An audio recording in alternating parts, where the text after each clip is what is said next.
Hello, good evening, and thanks so much for joining us here on News at 10. The show is live on TV3. We're also live on 3FM 92.7. First, a quick look at our top stories. We'll bring you news from Ghana and beyond. But first, let's take a look at some major news highlights on this very network.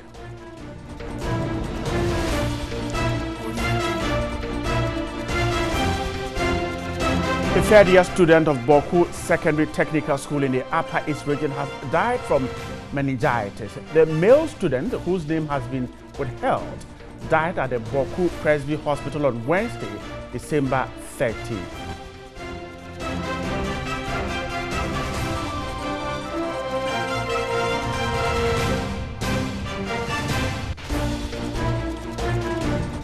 A 40-year-old woman, Al-Hassan Rahinatu, has been found dead at her residence at Alunami, a suburb of Bembela in the Nanumba district of the northern region, following gunshots in the area on Wednesday, December 12. According to the Northern Regional Police Public Relations Officer, ESP Yusuf Tanku, a joint military and police team stationed in the area rushed to the suburb at about 8 p.m. yesterday after they heard the gunshots.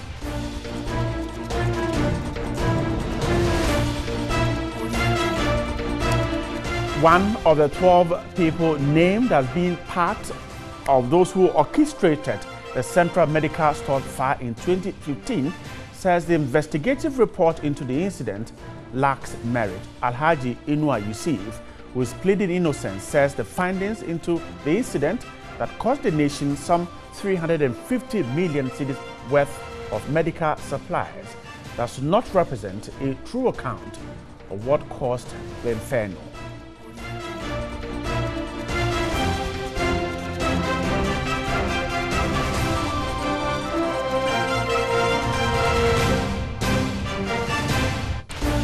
The Secretary General of the Trades Union Congress has charged the government to, within the next few days, stop Goldfields from laying off 1,200 workers or risk asking all Ghanaian workers to stop work. Addressing a news conference in Accra, Dr. Yalban sternly asked government to be swift lest the economy be grounded to a halt.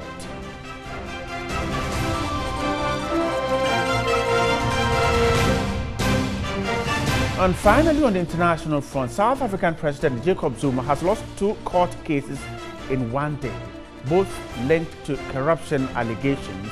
Pretoria's High Court ordered Mr. Zuma to set up a judicial inquiry, calling him seriously reckless for challenging recommendations by a watchdog in a case against him.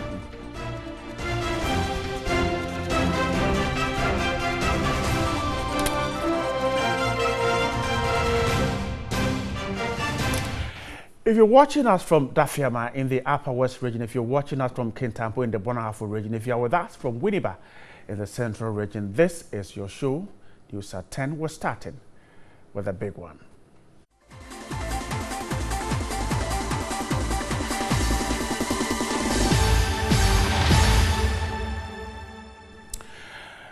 A third-year student of Boku Secondary Technical School in the Upper East region is dead from meningitis. The male student, whose name has been withheld, died at the Boku Presby Hospital on Wednesday, December 13, after battling the disease.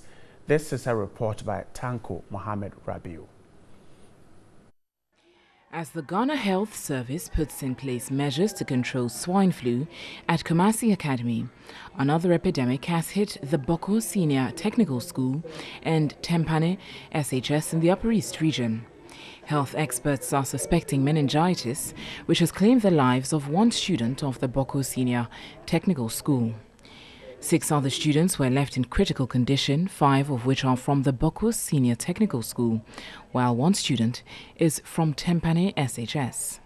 Assistant Headmaster of Boku Secondary School noted that samples from the deceased student, who was taken for testing, has been confirmed by doctors.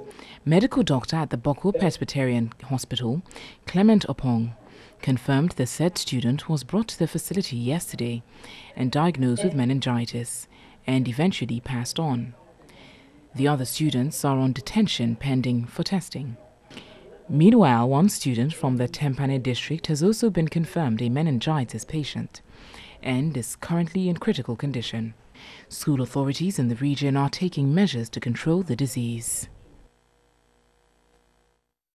Meanwhile, the Director of Public Health Division of the Ghana Health Service, Dr. Bedu Sarkodie, has described as worrying the recent senior high school deaths due to one health-related condition or the other. Speaking on News 360, Dr. Sarkodie said though the health service has heightened its preparedness, anyone with headaches, high temperature and cough should seek immediate medical attention.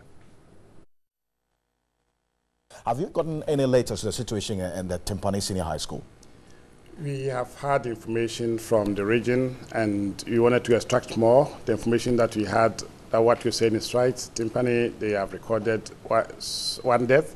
And then also the Boko Secondary Technical also have recorded a fatality due to meningitis. So it's a serious concern, and the region have started providing detailed investigation into the situations, and we are backing them up. See, now, isn't it quite curious? I mean, I can understand that, you know, there's some part of the three northern regions are in the meningitis belt, right? But then, isn't it quite curious that we're having these continuous cases of deaths in the senior high schools in different regions across the country around this time? Meningitis is endemic in the country, particularly the three northern regions. And as much as possible this season, and there is expectation of the possible upsurge, and we have made plans to be on the watch out. The issue is the involvement of the students. Indeed, the general population is at risk, and as much as possible, we have heightened our preparedness. But then the way it is in four different school settings is quite worrying. And as much as possible, the various, we have to be on higher sense of alert, and anybody with signs and symptoms, fever, any headache, meningitis should be very high on the differential possible differential causes. We call it differential diagnosis. And when treatment starts early, the outcome of medication is very, very good. Would it be fair to say that you appear to be reacting instead of leading in the process of dealing with this? Meningitis is a problem in the country, not for now. It's been a problem in the country all this while. And there have been efforts to protect against. So we have preventive measures that requires vaccination, and we introduced the meningitis type A vaccine, the three northern regions, 2012, and has introduced it at the regular expanded program immunization, and that has nearly eliminated the type A. And then as that is going down, there are other strains that happen to be coming up. And these are types that we don't give routine vaccination against. And we monitor the situation very carefully. So it's not just being reactive, we try to prevent, but then when it happens, we need to respond to it. So we, as much as possible, it's a combination of interventions, and it's unfortunate that people are dying of it.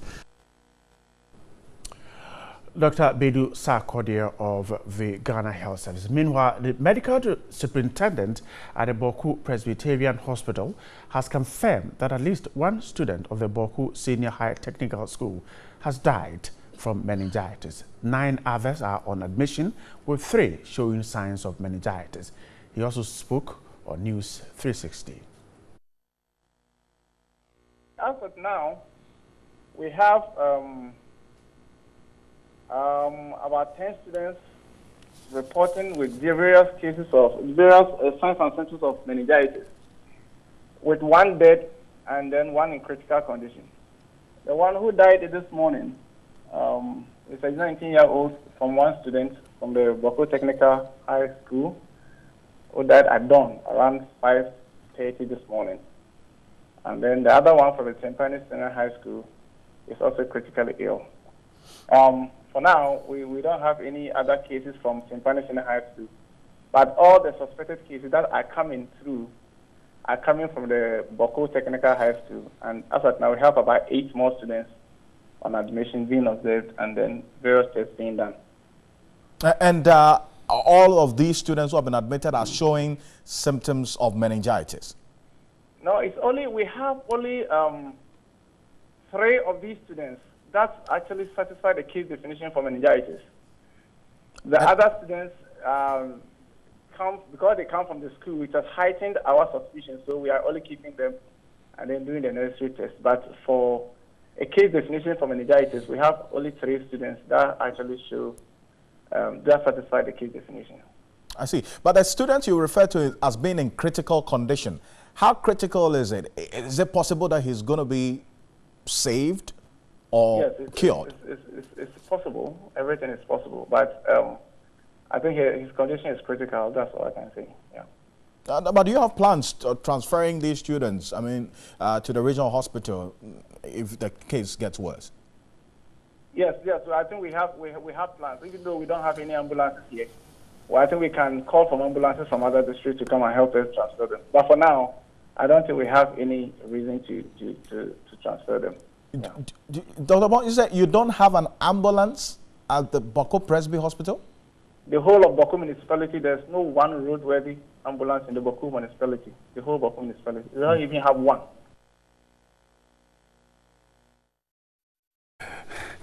That's from the Upper East Region. There's more of that on 3news.com. Now, we're turning our attention slightly to another issue, and the management of the National Service Scheme has rescinded its decision to impose an insurance package on service personnel after it was sued by some aggrieved persons. The scheme, in a statement copied to TV3 News, indicated the policy is now optional. The statement, signed by the Executive Director, Mustafa Yusuf, said management of the scheme has, in the light of the decision, suspended the mandatory 15 cedis deduction from the monthly allowance of service persons. It said the decision to make the policy optional for interested national service persons was taken at an emergency Executive Council meeting of the National Service Personnel Association, Accra, on Wednesday.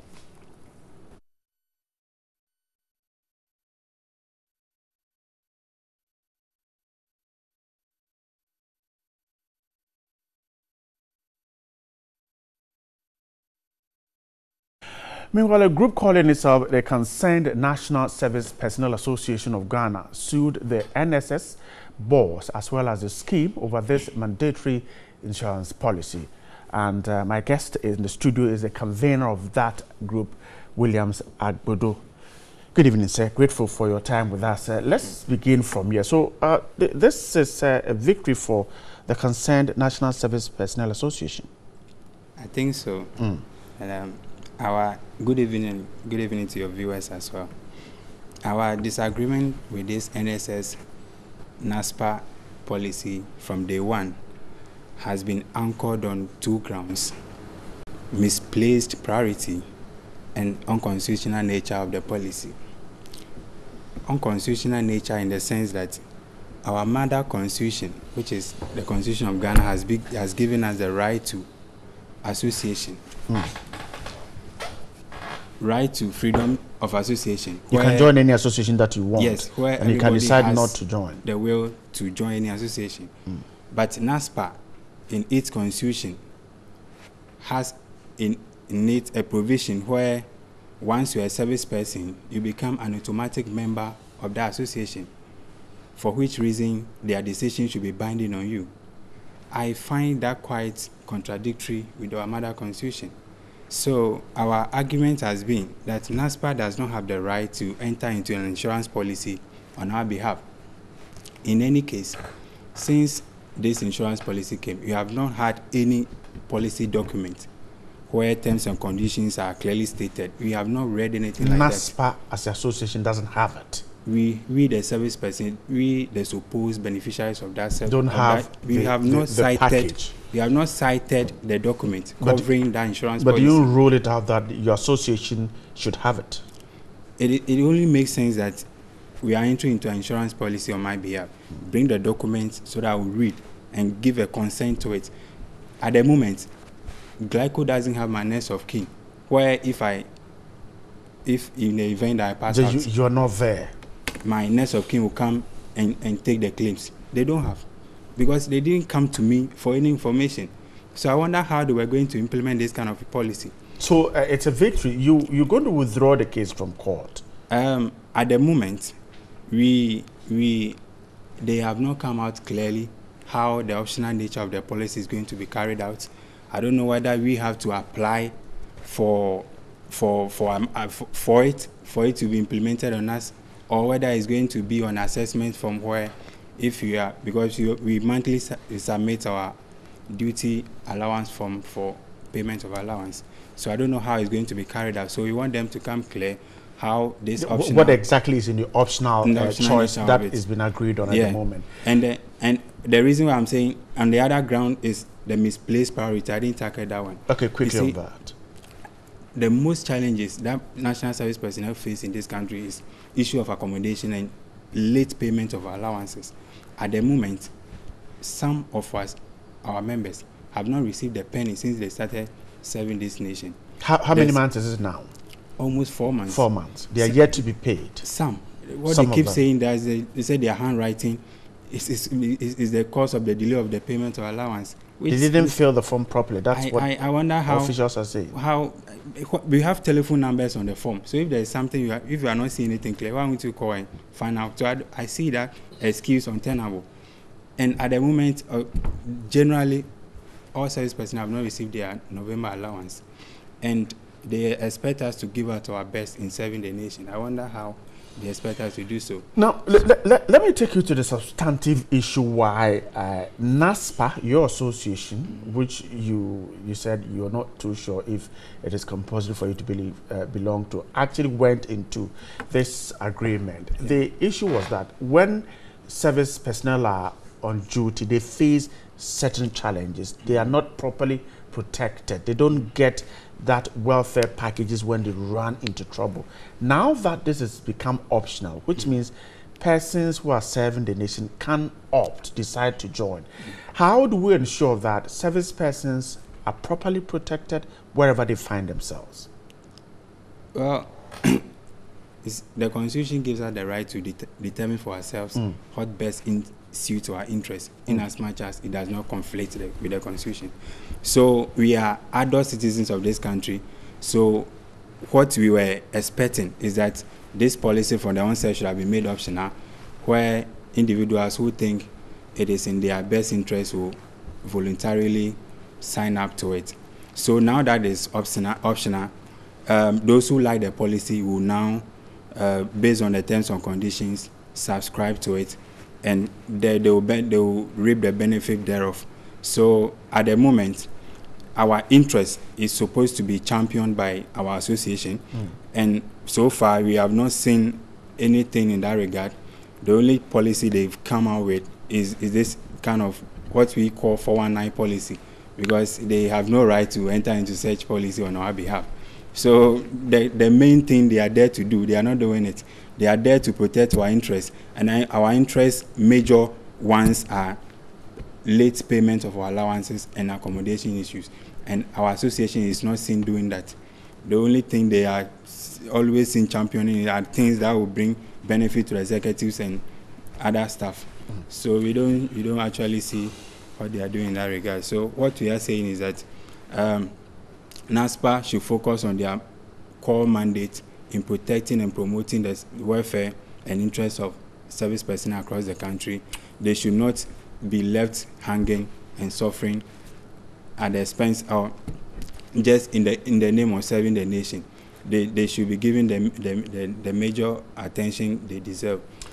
Right, Williams, I'm grateful. He's the convener of the Concerned National Service Personnel Association, Williams Agbodo, there talking to me about the review of that decision to ask service persons to pay 15 cedis monthly for an insurance package. We're told that the scheme has decided to make the project optional. Stay with us. This is News at 10. We'll be back in a moment.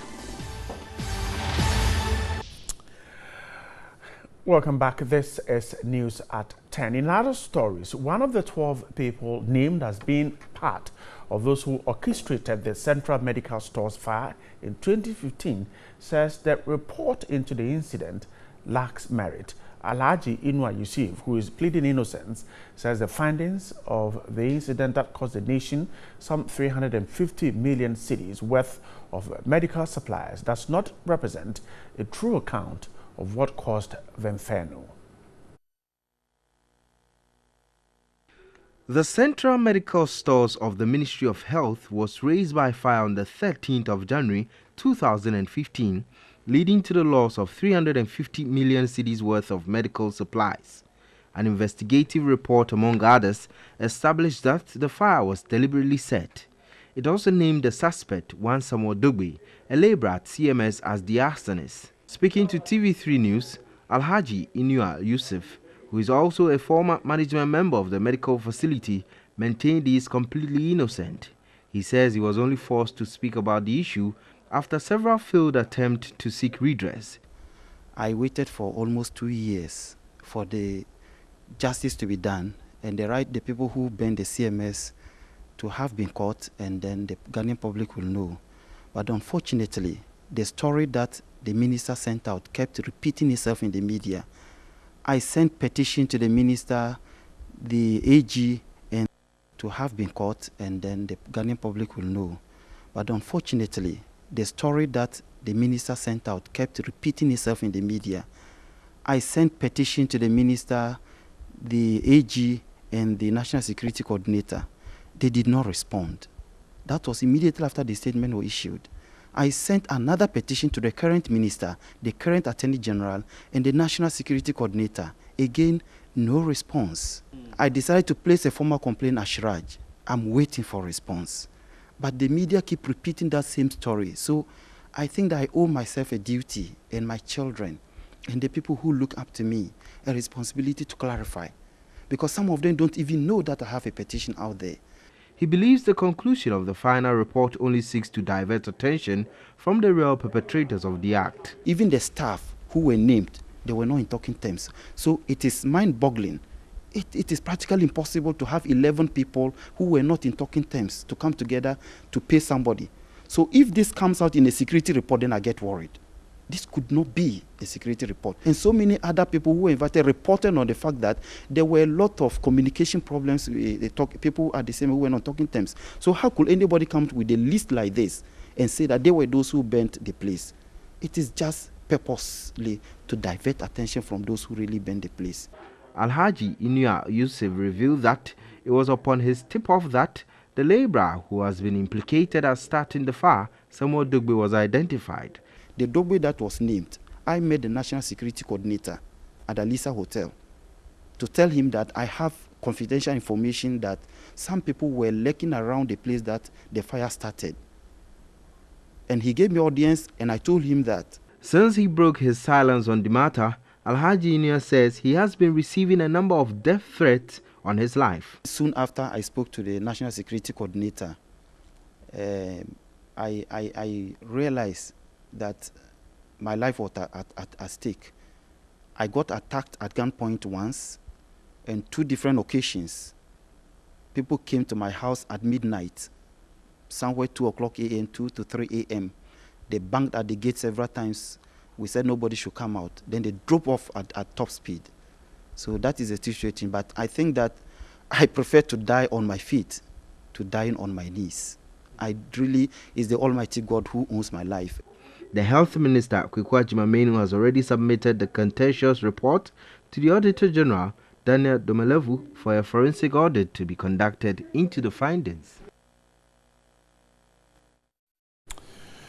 A 40-year-old woman, Al-Hassan Rahinatu, has been found dead at her residence, a suburb of Bembela in the Nanumba district of the northern region, following gunshots in the area on Wednesday, December 12.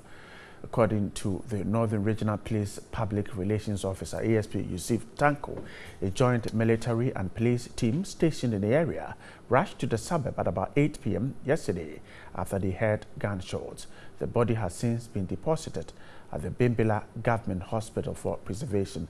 Preliminary investigations by the police has revealed that the husband of the deceased, Abraham Bidiakon, was the target. In a related development, police in Bimbilla have arrested 3 persons with firearms. The 3, Isa Amadou, 26, Mohammed Seidu, 23, and Isa Sank, 25, were arrested by the police patrol team during curfew hours.